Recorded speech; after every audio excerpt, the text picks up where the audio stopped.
Assalamualaikum warahmatullahi wabarakatuh. My name is Ratna Indah Lestari.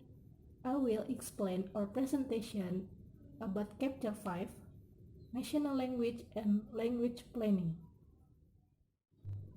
Language is an asset and primary instrument of human communication.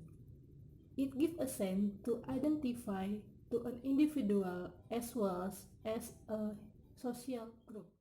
In sociolinguistic, the distinction between a national language and an official language is generally made along the effective referential dimension. National language. A national language is a language that is symbolic of the country, usually for historical, cultural, and ethnic reasons. Official language. An official language is a language that is used for official or formal purposes in a country. For example, national language is Andorra. Andorra's national language is Catalan. However, the Catalan language is a regional language in Spain. The next example official language is Bahrain. Arabic is the official language of Bahrain, although English is widely used. Bahrain Arabic is the most widely spoken language. The next is official status and minority languages. A minority language is a language spoken by a minority of the population of a country. It must be traditionally used by the national group numerically smaller than the rest of the state's population and must be different from the official language of the state.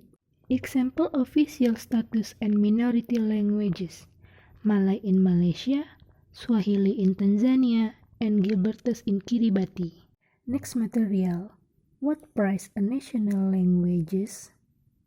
Many countries have regarded the development of a single national language as a way of symbolizing the unity of a nation. Over the last 100 years, nationhood and independence have been very important political issues throughout the world. In the struggle to establish a distinct national identity and to secure independence from colonial rule, the development of a national language has often played an important part. The symbolic value of a national language as a unifying rolling point in the fight for independence was quietly. Planning for a national official language: form, function, and attitude. There are generally four interrelated steps: selection, codification, elaboration, and acceptance. Selection: choosing the variety to be developed. Codification: standardizing its structural or linguistic feature. Elaboration: extending its function for use new domains. They involve developing the necessary linguistic research for handling new concepts. Acceptance: the status of the new variety is important, and so people's attitude to the variety being developed must be considered. In Tanzania, selecting code, codifying and elaborating Swahili, and the last, attitudes to Swahili. Developing a standard variety in Norway. There are selecting a code and codification and elaboration. Language planning. Language planning occurs in most countries by their relevant governments wherein they have more than one language within the community. The linguist's role in language planning.